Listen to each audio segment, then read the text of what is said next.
Welcome to the Night Library Archive.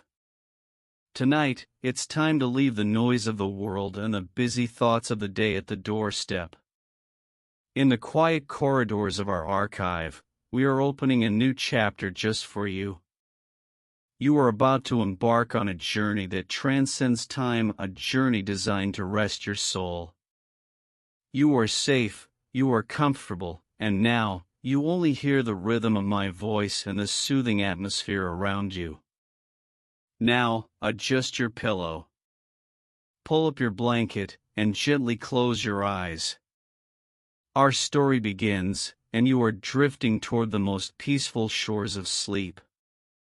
The sun has long since surrendered its golden reign over the horizon, sinking beneath the western desert to begin its hidden journey through the dew-it. And as the heat of the day exhales its final breath, a profound and ancient coolness begins to rise from the mud of the riverbanks.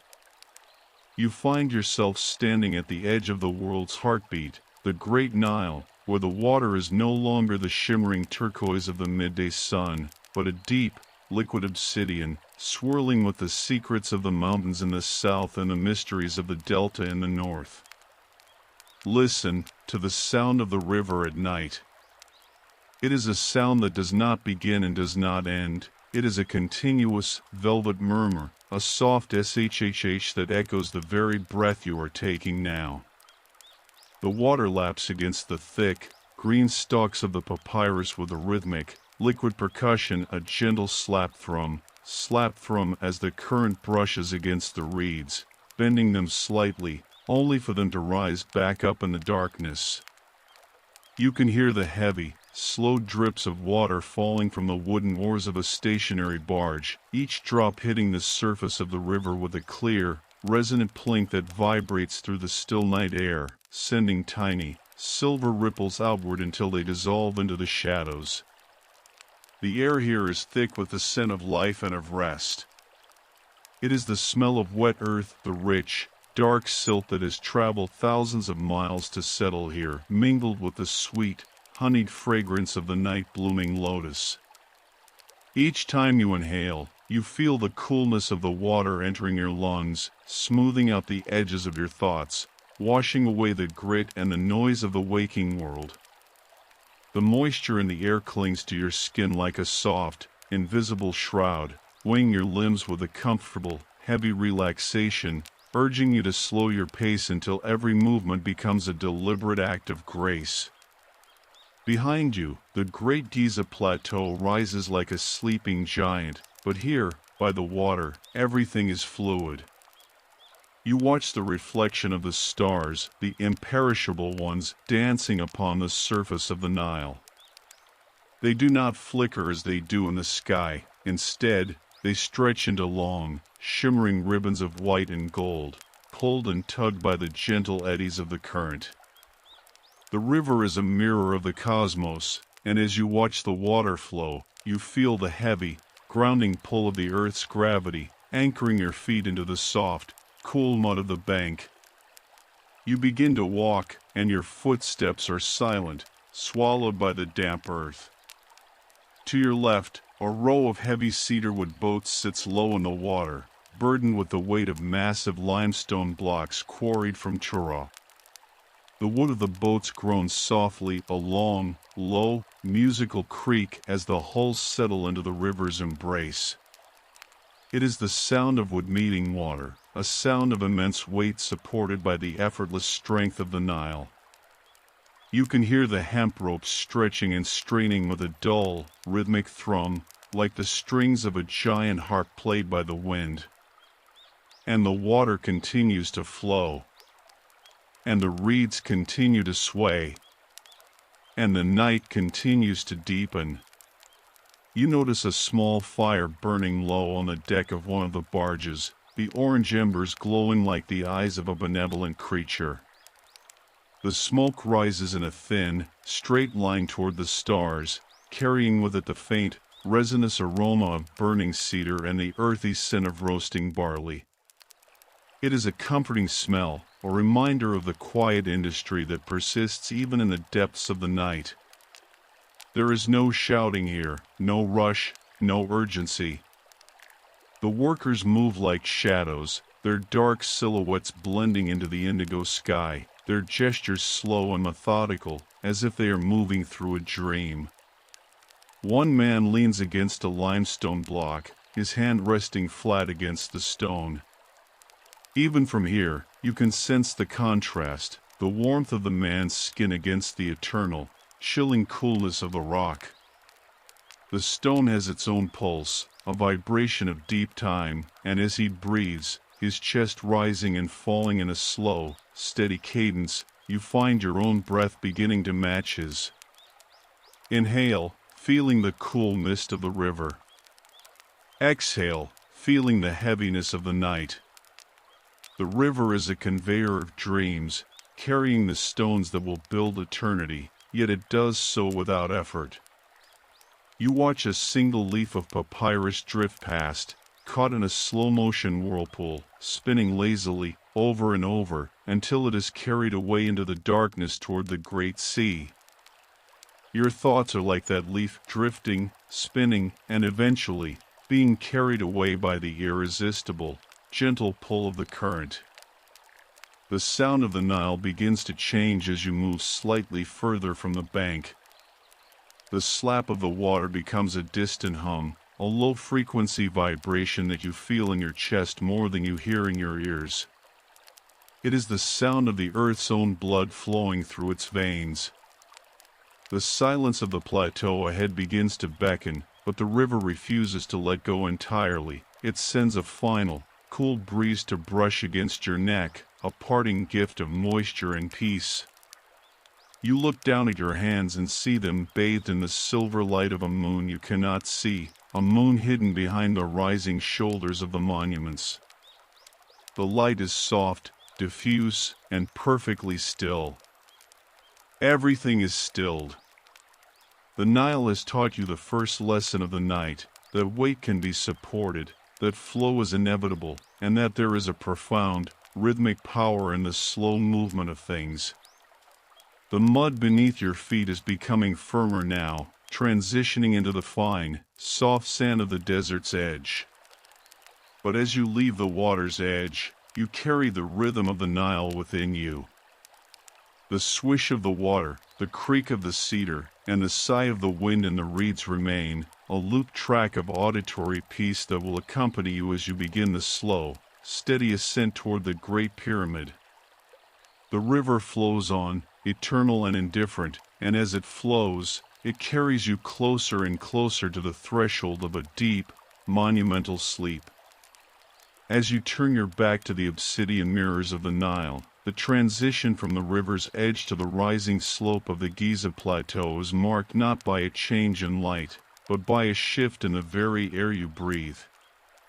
The moisture of the riverbanks lingers on your skin, but as you step onto the higher ground, the air begins to stratify, layering different scents like the very courses of stone being laid upon the pyramids.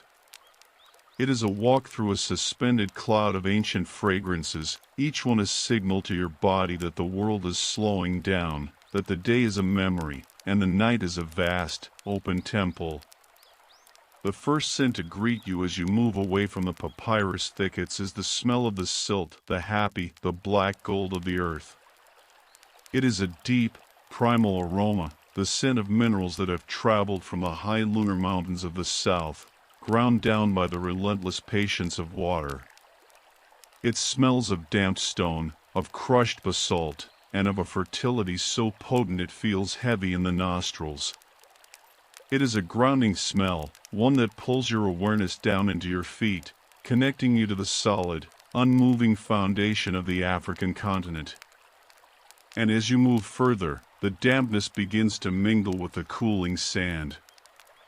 The sand of the plateau is not like the sand of the shore. It is older, drier, and as the night air touches it, it releases a faint, metallic scent, a hint of silica and sun-baked flint cooling rapidly under the stars. It is a clean, sharp scent that clears the mind, blowing away the clutter of the day's heat like a gentle broom across a temple floor. You breathe it in, and it feels as though the air is crystallizing within you, turning your breath into a slow, rhythmic expansion of clarity. Inhale the cooling flint. Exhale the lingering warmth. Now, a breeze drifts in from the north, traveling over the lush expanse of the delta before it reaches the limestone heights. It carries the green breath of Egypt.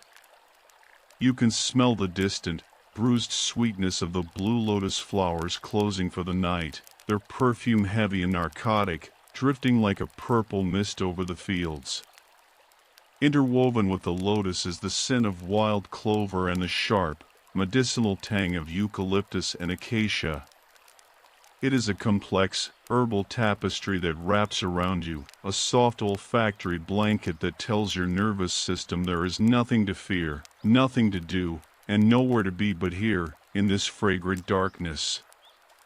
As you climb higher, the scents of nature begin to blend with the sense of the great work.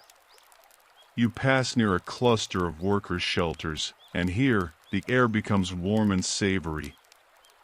You smell the cooling ovens where the heavy, sourdough flatbread was baked at sunset. The aroma of toasted emmer wheat and charred barley lingers in the air, a comforting, domestic scent that speaks of satisfaction and the end of labor. There is the faint, earthy musk of sun-dried mud bricks and the dry, sweet scent of golden straw tucked into the mortar. But then, a new scent emerges, one that belongs specifically to the night shift, the smell of the lubricants. To move the massive blocks of limestone, the sledgeways must be slicked, and the air here is perfumed with the rich, fatty scent of linseed oil and rendered tallow. It is a thick, smooth smell, a scent that suggests the absence of friction, the ease of movement. It reminds you of how easily things can glide when the conditions are right. Along with the oil comes the scent of the cedarwood sledges themselves, a deep, resinous, balsamic aroma that sharpens as the heavy wood is pressed against the sand. The friction of wood on sand releases a faint, smoky scent, a ghostly heat that is immediately cooled by the night wind. You stop for a moment, standing between the river's moisture and the desert's bone-dry silence. If you close your eyes, you can smell the incense being burned in a small shrine nearby, a thin, silver ribbon of frankincense and myrrh. The frankincense is bright and citrusy, a scent that rises toward the stars, while the myrrh is dark, bitter, and earthy, a scent that settles deep into the cracks of the stone. They dance together in the air, a slow-motion swirl of smoke that mimics the movement of the galaxies above. The frankincense lifts your spirit. The myrrh settles your body. The scent of the night is a living thing. It changes with every step you take toward the Great Pyramid. Near the base of the monument, the air changes again. Here, the scent is dominated by the limestone itself. Most people think stone has no smell, but in the dampness of the night, the limestone exhales a faint, chalky, oceanic aroma. It is the scent of billions of tiny sea creatures, compressed over eons into these gargantuan blocks. It smells of the ancient sea that once covered this land, a saline, dusty, eternal fragrance that makes the human lifespan feel like a single heartbeat. You lean your head back, and the air is so thin, so pure, and so cold at this height that it feels like drinking water from a mountain spring. The scent of the delta is now just a memory, a soft green undertone to the dominant smell of the plateau, stone, sand, and stars. Everything is curated for your rest. The lotus lulls your mind. The grain scent satisfies your hunger. The incense purifies your breath. And the ancient sea scent of the limestone anchors you in time, reminding you that you are part of a story that began long before you were born and will continue long after you sleep. The air is still now. The wind has died down to a whisper. You are surrounded by a cocoon of fragrance, a sanctuary of scent that isolates you from the world of noise. You are ready now to leave the world of the living and the growing, and enter the world of the rhythm, the world of the great sledges and the heartbeat of the stone. Now, the transition from the soft, fragrant delta air to the heart of the Giza Plateau is complete. You have moved into a realm where the dominant language is not speech, but the language of friction, weight, and a deep, pulsing synchronization. Here, the great work continues under the silver watch of the moon, and the sound of it is a low-frequency hum that vibrates through the soles of your feet before it ever reaches your ears. Listen to the sledges. Imagine a block of Tura limestone, pristine, white, and heavier than a dozen lifetimes, resting upon a massive sledge of Lebanese cedar. The wood is thick and ancient, and it groans under the monumental pressure, a slow, melodic creak that sounds like a great tree swaying in a storm that lasted 1,000 years. But it is the sound of the movement itself that captures your spirit. As the workers lean into the ropes, the sledge begins to glide over the sand. Because the sand has been wetted with water and linseed oil, there is no harsh grinding. Instead, there is a hypnotic, liquid hiss, a sound like a long, drawn-out shh as the heavy wood slides across the lubricated grains. It is the sound of a giant breathing out. Shh. Then a pause. A moment of collective inhalation. And then, as the team pulls in perfect unison, the hiss returns. Shh. The rhythm is tectonic. It is the heartbeat of the plateau. It is a slow, steady, for fourth time signature that never falters. Pull and slide. Rest and breathe. Pull and slide. Rest and breathe. You find your own body swaying slightly to this cadence. There is no haste here. To haste would be to break the stone, to snap the ropes, to lose the harmony. The workers move with a deliberate, heavy grace, their muscles glistening with a thin sheen of sweat that catches the moonlight, turning them into statues of obsidian and bronze. They are not straining, they are flowing. They have become one with the gravity of the earth. You watch the pourer at the front of the sledge. His movements are the most hypnotic of all. He holds a simple clay jar, and with a flick of his wrist that is as practiced as a dancer's, he sends a thin, glistening stream of water onto the sand just inches before the runners of the sledge. The water hits the parched ground with a soft pitter-patter, darkening the sand instantly, creating the perfect slick surface. This small, repetitive sound, the splash of the water against the dry earth, acts as a high-pitched counterpoint to the deep, bass thrum of the limestone block. Around the base of the rising pyramid, dozens of these sledges are in motion, yet the air is not chaotic. Because everyone is moving to the same ancient pulse, the sounds overlap in a way that feels like a choir of giants. You hear a sledge in the distance, its hiss softened by the night air into a ghostly whisper. You hear another closer to you, its cedar frame singing with the tension of the pull. Together, they create a white noise so thick and so comforting that it begins to numb the edges of your consciousness. The ropes themselves have a voice. They are thick, braided fibers of papyrus and halfa grass, and as they take the strain of the multi-ton block, they let out a series of rhythmic pops and snaps, tiny, percussive notes that punctuate the long, sliding hiss of the sand. They are the tendons of the project, stretching and holding, stretching and holding. And the blocks move upward. And the sand receives the weight. And the night absorbs the effort. You lean against a stationary block of stone that has already been set for the night. It is cool, almost cold, a solid anchor in a world of moving shadows. As you press your cheek against the limestone, you can feel the vibration of the sledges through the very bedrock of the Giza Plateau.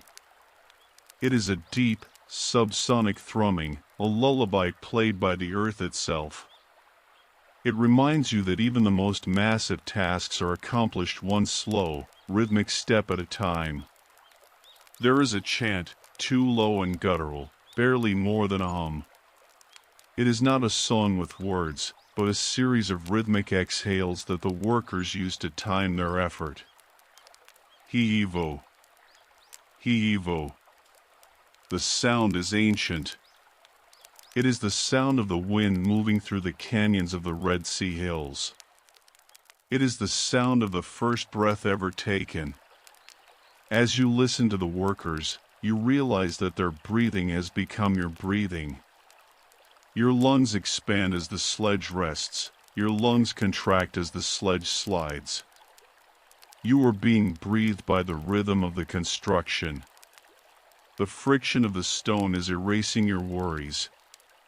The weight of the limestone is grounding your wandering thoughts. The steady, repetitive hiss-slap groan of the sledgeway is a physical weight upon your eyelids, pressing them down, down, down. In this world of stone and shadow, there is no tomorrow and there is no yesterday. There is only the slide. There is only the rhythm.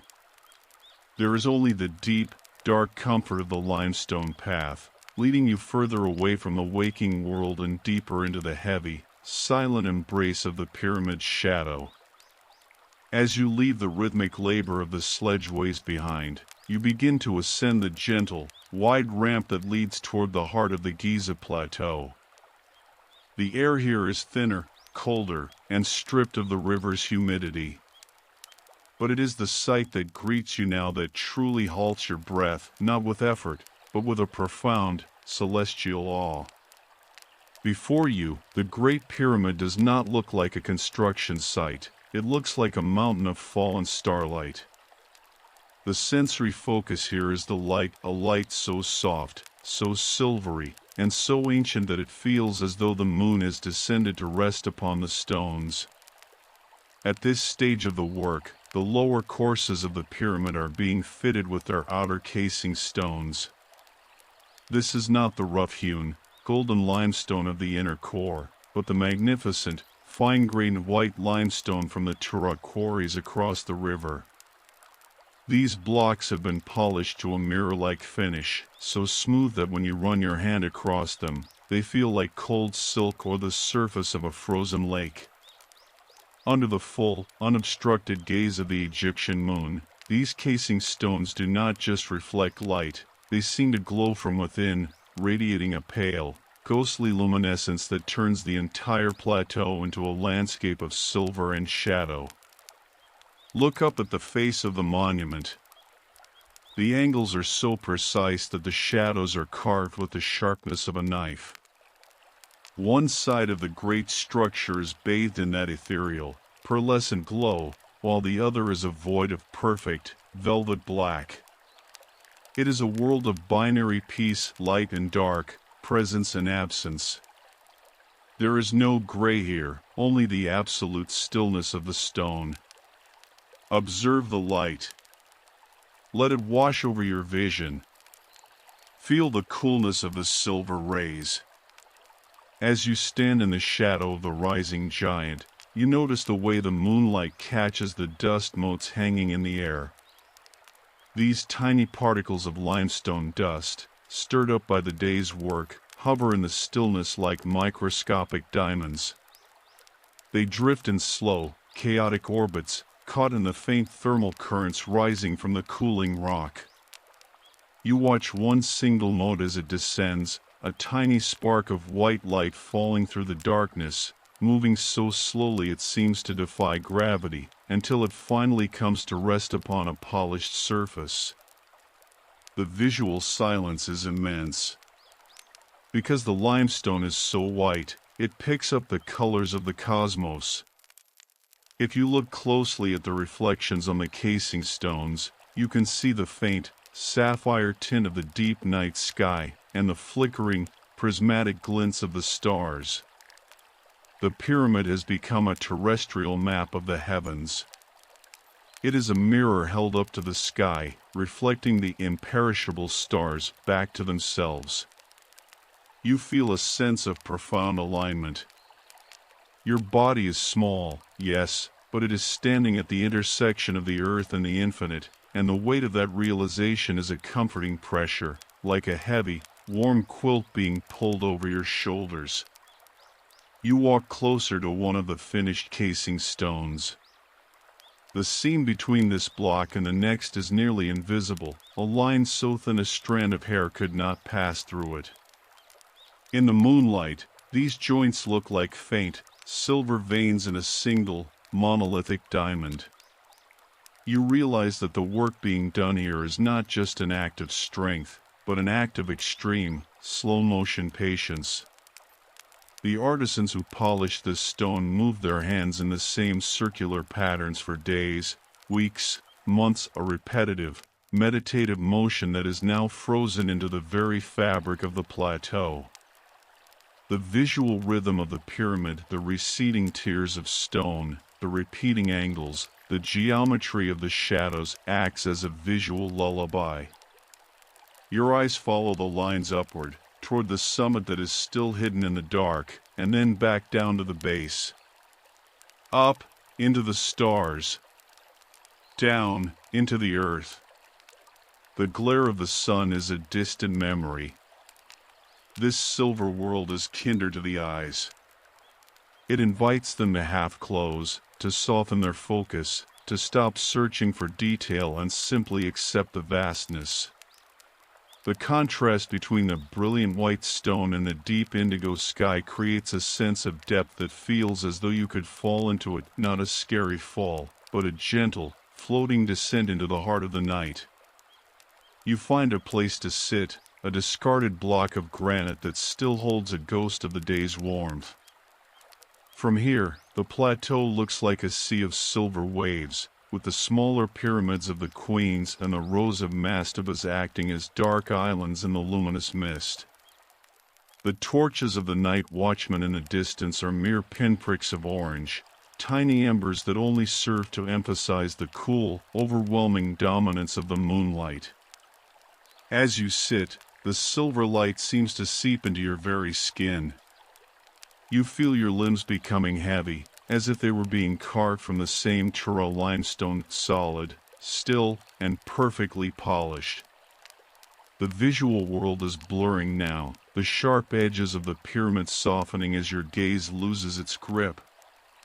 The silver is turning to a soft gray, and the gray is turning to the deep, restful black of the shadows. The great pyramid is a sentinel of silence, bathed in the light of a moon that has watched over this valley for eons.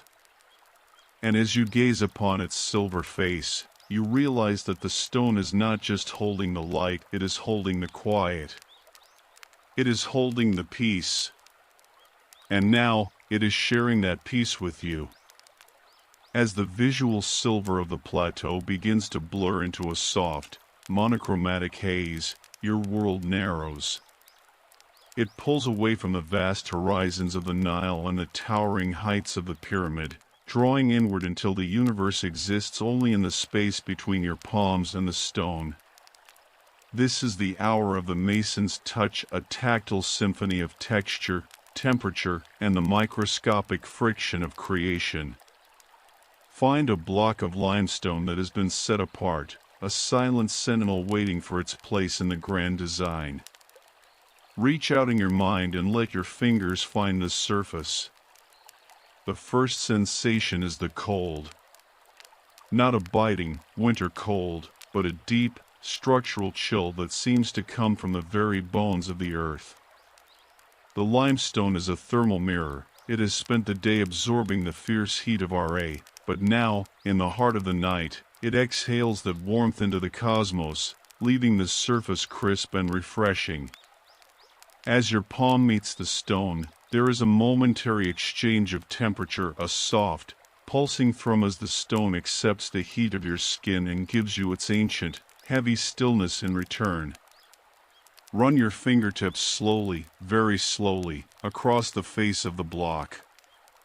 If the stone is raw, from the inner core, it feels like a landscape of 1,000 tiny mountain ranges. It is granular and honest. You can feel the individual crystals of calcite, the minute shells of nummulites, creatures that lived in a sea millions of years ago, now compressed into this singular, massive weight. It is a rough, honest texture that grounds you. It reminds you of the grit of the earth and the reality of the physical world. But then, move your hand to a casing stone, a block of Tura limestone that has been labored over by the master polishers. The transition is like stepping from a gravel path onto a sheet of frozen silk. Here, the stone has been rubbed with finer and finer sands, then with blocks of harder quartzite, and finally with water and cloth until the grain has vanished. It feels impossibly smooth, yet it possesses a strange, grippy density. It is so flat, so perfect, that it feels as though your hand is floating on a cushion of air just above the surface. The smoothness is a lullaby for your nerves. The flatness is a sedative for your mind. Nearby, the night masons are performing the final adjustments. This is a delicate, slow-motion art. You hear the clink, clink, clink of a copper chisel. It is a thin, musical sound, like a bell ringing underwater. The copper is a softer metal than the stone, and as it strikes, it doesn't shatter, it bites.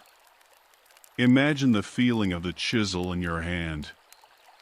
The wooden mallet is heavy, its handle smoothed by the sweat of 1,000 shifts until it fits the curve of a palm like a natural extension of the arm.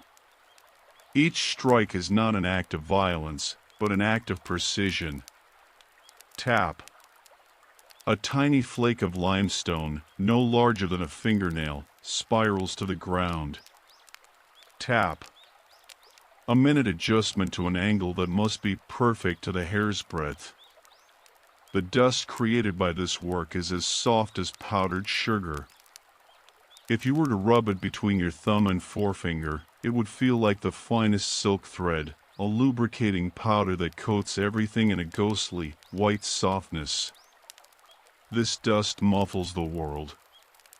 It settles in the crevices of the stone and the folds of the workers' linen kilts, a tactile blanket that softens the edges of the night. Now, shift your focus to the tools of measurement. Feel the weight of the plumb bob, a heavy piece of diorite hanging from a linen cord. It dangles in the still air, perfectly vertical, unmoving. The cord is taut, vibrating with the silent pull of gravity. To touch that string is to feel the invisible line that connects the center of the earth to the center of the stars. It is a vibration of absolute truth. There is no wobbling here. There is no doubt. There is only the steady, downward pull that tells you exactly where down is, allowing your body to surrender to that same pull. Your shoulders drop, following the plumb bob. Your spine settles, aligning with the stone. Your hands go limp, resting upon the cool, flat truth of the pyramid. The textures of the night shift are all around you, the coarse braid of the papyrus ropes, the oily slickness of the sledgeways, the dry heat of the torch handles, and the cool, damp linen of your own clothing.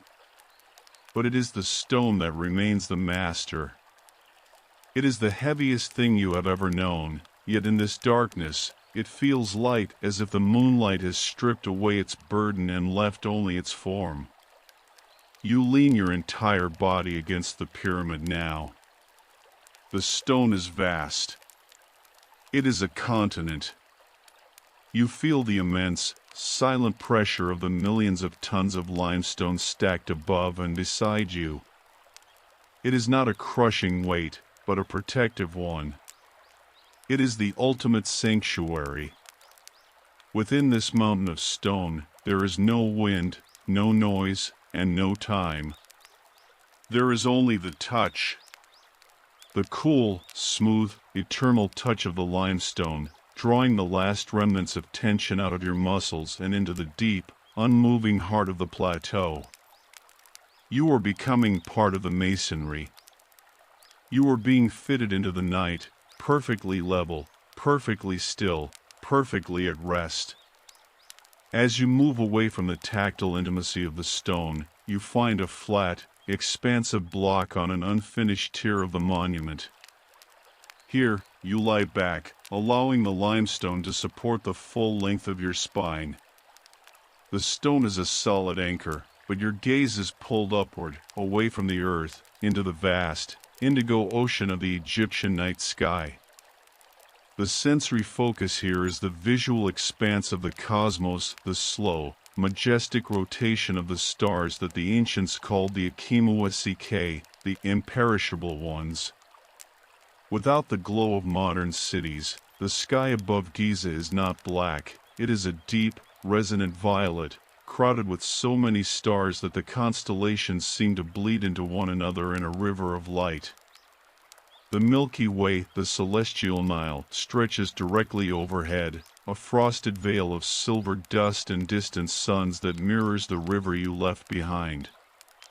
You watch it, and you feel the scale of your own life shifting.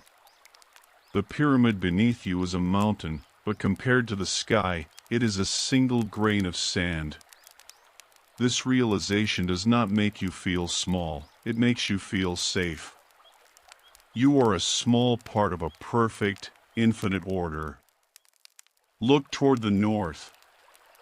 There, the stars do not rise or set, they circle a single, invisible point in the heavens. These are the circumpolar stars, the souls of the gods who never sleep and never die. Their motion is the slowest thing you have ever witnessed. If you stare at one, perhaps the star we now call Thuban, you cannot see it move. And yet, if you close your eyes for 100 breaths and open them again, it is shifted by a fraction of a hair's breadth. The sky is a clock that does not tick. The stars are a choir that does not sing. Your eyes begin to track the great hunter, Sa of the constellation of Orion. He strides across the southern sky, his belt 3 perfect jewels aligned with the very pyramids being built beneath him. There is a profound sense of symmetry. The earth is reflecting the sky, and the sky is blessing the earth. As you watch Sa move, you feel the heaviness of time. In the modern world, time is a frantic, thin thing. Here, time is thick. It is measured in the transit of planets and the precession of the equinoxes. The visual depth of the sky begins to act as a vacuum, gently pulling the remaining thoughts from your mind. You look into the darkness between the stars, the deep voids where there is nothing but the peace of the vacuum. This darkness is not empty, it is a plush, soft silence. It is the womb of the universe. You notice the faint, flickering colors of the stars. Some are a chilling, electric blue, others are a warm, golden amber, a few are a deep, resting crimson. They do not twinkle with the frantic energy of the day, they pulse with a slow, steady rhythm, a cosmic heartbeat that matches the clink of the masons and the hiss of the sledges. Pulse and fade. Pulse and fade. As you lie there, the boundary between your body and the stone begins to dissolve. You feel as though you are floating in the center of a great, dark sphere. The plateau beneath you is the floor of the universe, and the sky is the vaulted ceiling. You are perfectly centered. You are in the Ake, the horizon, the place where the physical and the spiritual meet. The cool air brushes against your forehead, and you realize your eyes are growing heavy. The effort of looking into the infinite is a beautiful exhaustion. The stars are beginning to blur, their sharp points of light expanding into soft, glowing orbs of silver. The Milky Way is becoming a literal path of mist, a fog of light that invites you to step onto it and drift away.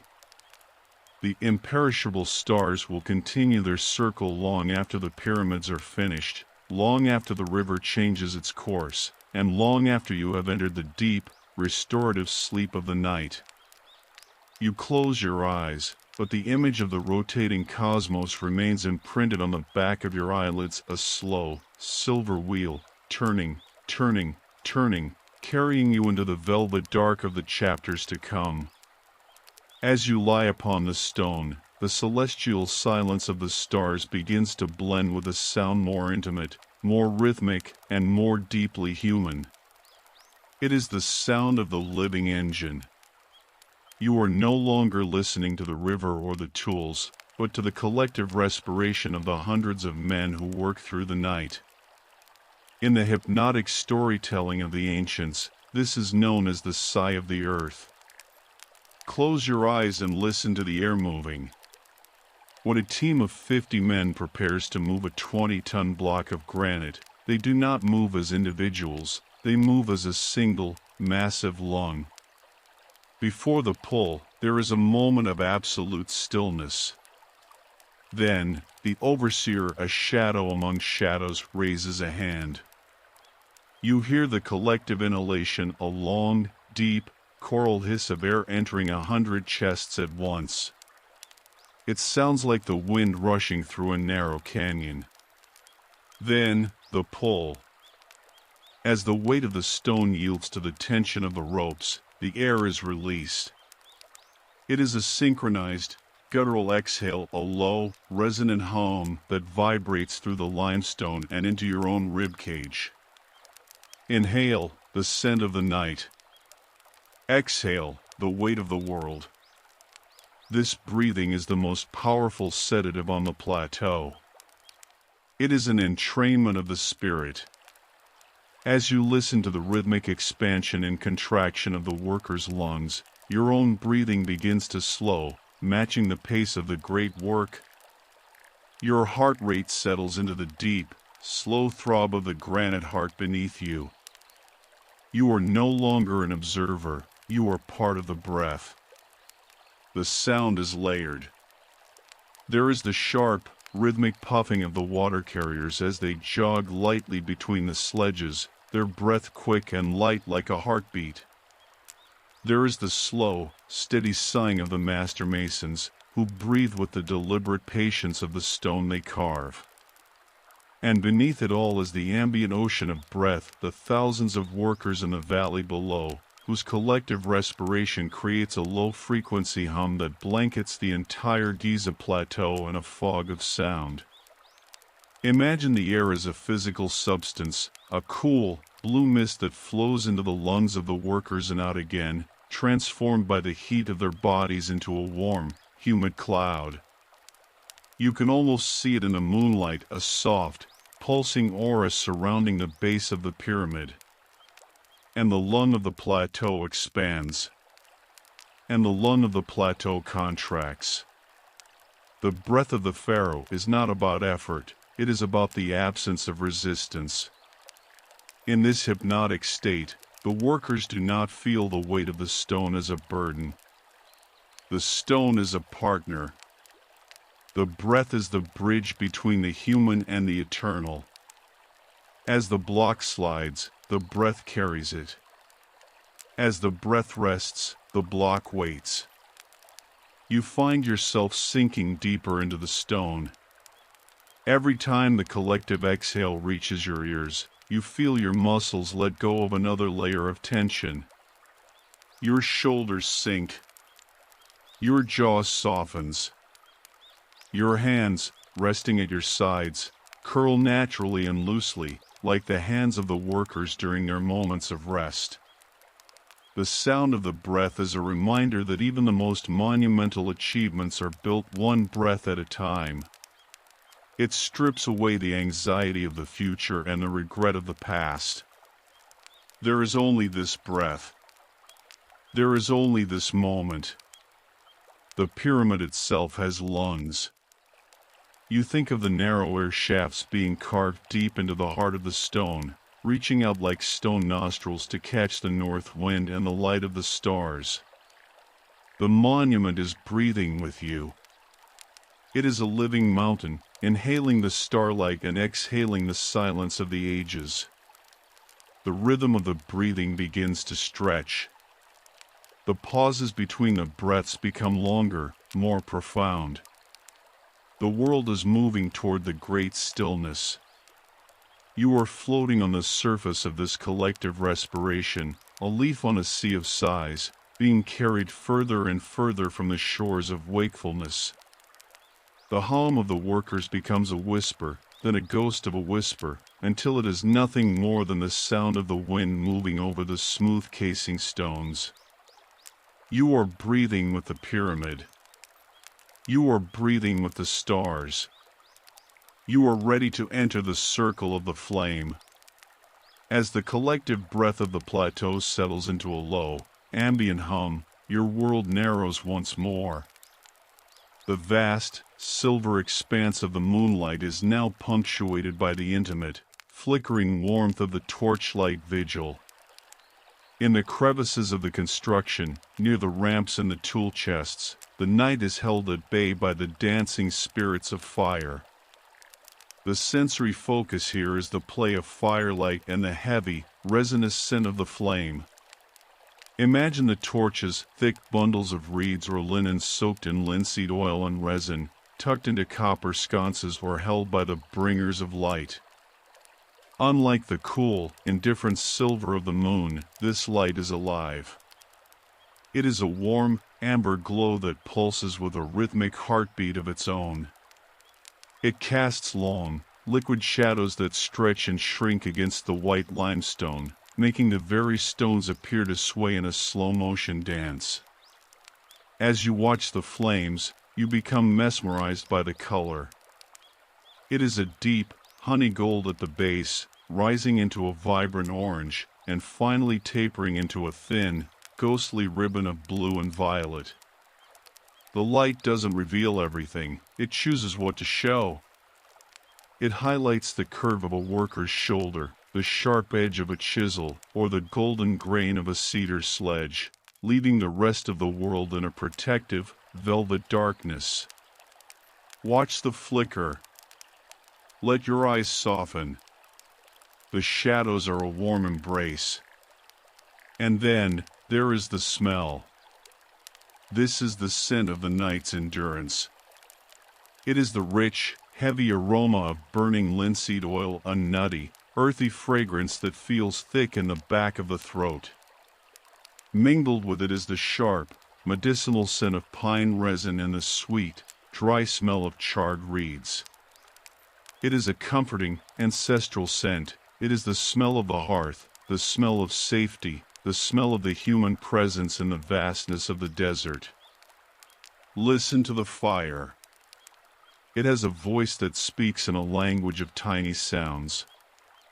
There is the soft crackle as a reed knot bursts, a sound like the snapping of a dry twig in a distant forest.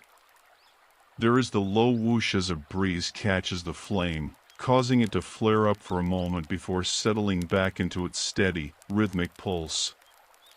And there is the hiss, the minute, constant sound of the oil being consumed, a white noise that blends perfectly with the distant shhhhh of the sledges and the murmur of the Nile. Crackle and glow. Flicker and fade. You find yourself focusing on a single oil lamp resting on a ledge near your head. It is a simple clay bowl, its surface darkened by the touch of many hands. The wick, a twisted strand of flax, floats in the golden oil. You watch the way the light reflects in the pool of oil, a miniature sun trapped in a sea of amber. As the oil is slowly drawn up the wick, you feel your own energy being drawn down, settling into the base of your spine. The warmth of the torchlight is a physical weight. Even from a few feet away, you can feel the gentle radiation of the heat on your cheek, a soft counterpoint to the chilling limestone beneath you. It is the perfect balance, the cold stone grounding you, and the warm light comforting you. The shadows on the pyramid wall begin to tell stories. You see the shadow of a master builder as he consults a papyrus scroll. His movements are elongated, graceful, and incredibly slow. To the shadow, there is no rush. To the shadow, the pyramid is already finished. You watch the way the shadows overlap and merge, creating a shifting tapestry of gray and black that hides the complexity of the world and replaces it with a simple, oscillating peace. The smoke rises in a delicate, spiraling thread, weaving its way toward the stars. It carries with it the last of your alertness. Your gaze is tethered to that rising smoke, following it up into the indigo sky, until the thread becomes too thin to see. The torches are beginning to burn low. The orange glow is deepening into a rich, somber red. The world is preparing for the deepest part of the night, the hour where even the fire begins to dream. You close your eyes, and the amber light remains behind your lids, a warm, fading sunset that signals the end of all effort. You are safe in the vigil. You are held in the light. There comes a moment in the deep center of the night, the hour of the tuat, when the rhythmic labor of the plateau reaches a natural, unspoken pause. It is as if the earth itself has held its breath. The sledges have reached their midnight stations, the masons have set down their copper tools, the water carriers have retreated to the shadows. In this transition, you are introduced to a sensation more profound than sound or light. The sensory focus here is gravity and the weight of silence. Silence on the Giza Plateau is not merely the absence of noise, it is a physical presence. It is heavy.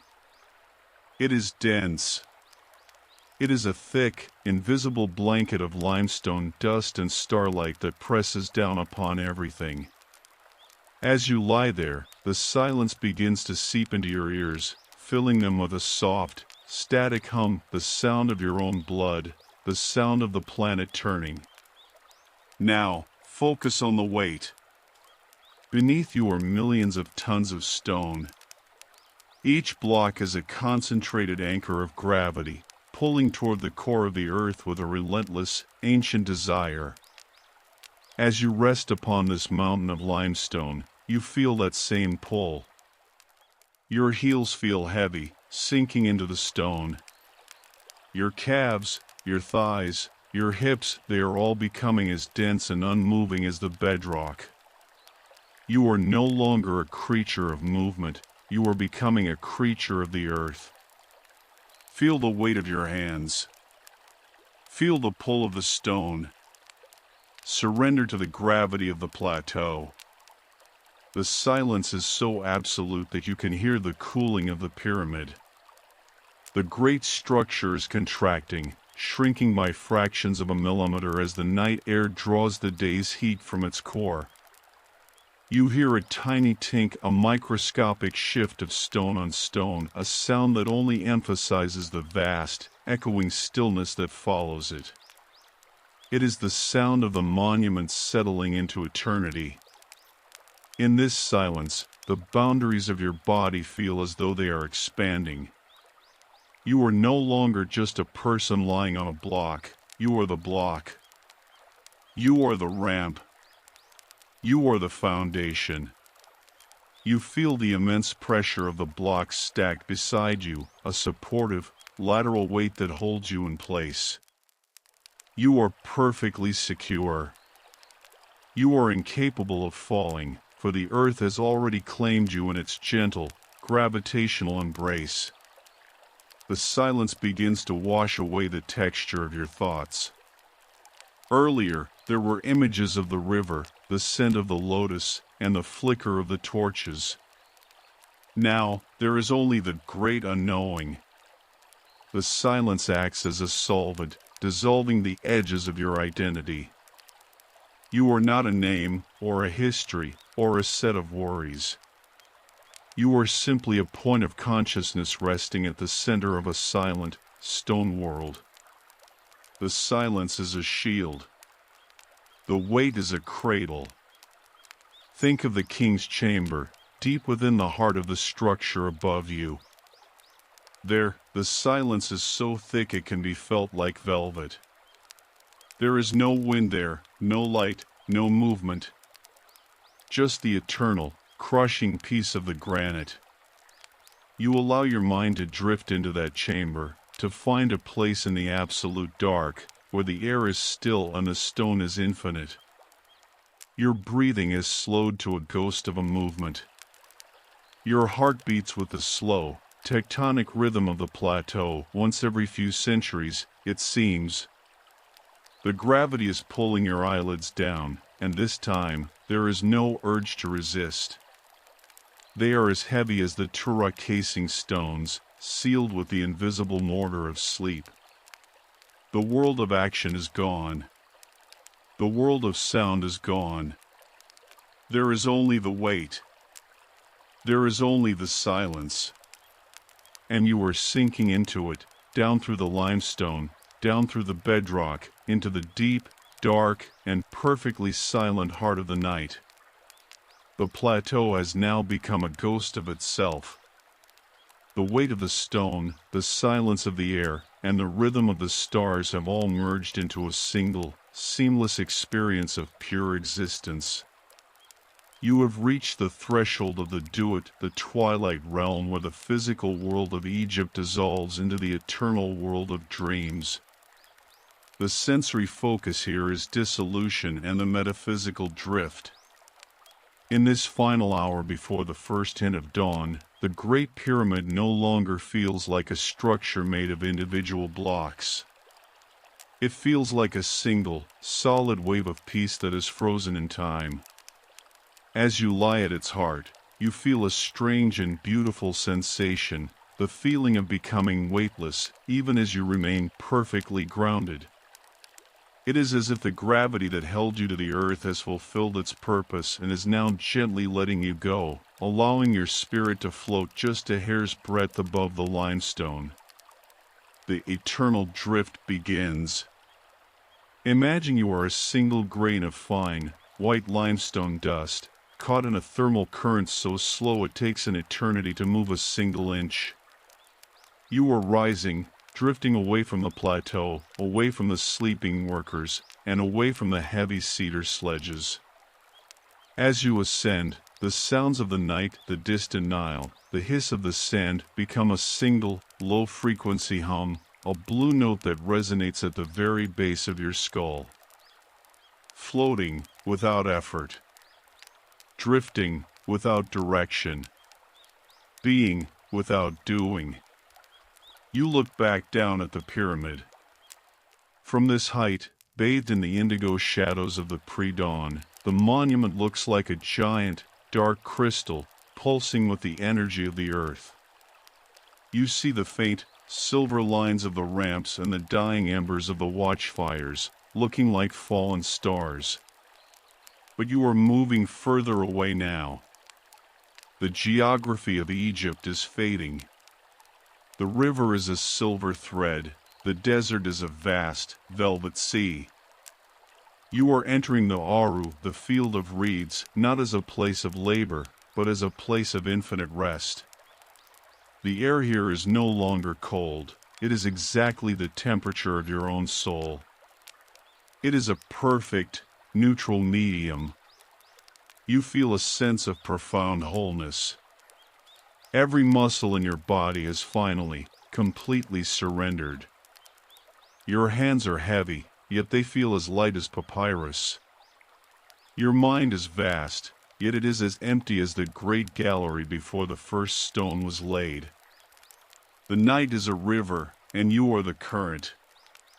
The stone is a memory, and you are the forgetting. You find yourself moving toward a soft, dark horizon. This is the place of dreamless sleep, the deep well of the night where the Ka, the spirit, goes to be renewed. There is no light here, but it is not a scary darkness. It is the darkness of a seed inside the earth, the darkness of a child in the womb, the darkness of the universe before the first star was born. It is a fertile, healing, and absolute quiet. The rhythm of the imperishable stars has slowed to a stop. The great hunter, Sa, has bowed his head. The Nile has whispered its final secret for the night. You are now a part of the history of this land.